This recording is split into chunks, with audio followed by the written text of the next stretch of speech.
বাংলাদেশের বিপক্ষে one day series সামনে রেখে ছেলেদের জাতীয় দলের ম্যানেজার দায়িত্ব থেকে নাবিদ চিমাকে সরিয়ে দিয়েছে পাকিস্তান ক্রিকেট বোর্ড পিসিবি। পাকিস্তানের সংবাদ মাধ্যম জিও সুপার 8 খবর জানিয়েছে, চিমা পাকিস্তান দলের ম্যানেজার হিসেবে একাধিক মেয়াদে দায়িত্ব পালন করেছেন।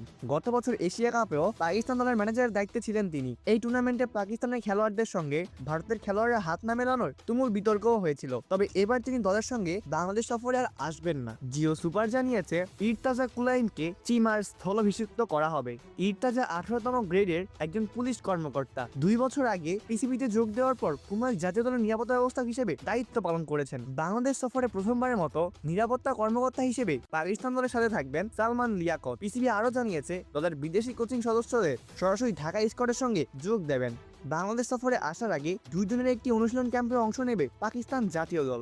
গত বছর নভেম্বরে শ্রীলঙ্কার বিপক্ষে ঘরের মাঠে 3 ম্যাচের সিরিজের পর এটিই হবে পাকিস্তানের প্রথম ওয়ানডে সিরিজ। এর আগে বিসিবির ঘোষণা করা সূচি অনুযায়ী 9 মার্চ ঢাকায় পৌঁছবে পাকিস্তান ক্রিকেট দল। মিরপুর শেরেবাংলা জাতীয় ক্রিকেট স্টেডিয়ামে ওয়ানডে সিরিজের 3টি ম্যাচ অনুষ্ঠিত হবে, যথাক্রমে 11, 13, 15 মার্চ। গত পরশু ওয়ানডে সিরিজের স্কোয়াড ঘোষণা করে পিসিবি। 15 সদস্যের এই দলের জায়গা পাননি পাকিস্তানের সাবেক অধিনায়ক বাবর আজম। দলে রাখা হয়েছে এখনো ওয়ানডে না খেলা 6 জনকে। নেতৃত্বে আছেন শাহিন শাহ আফ্রিদি।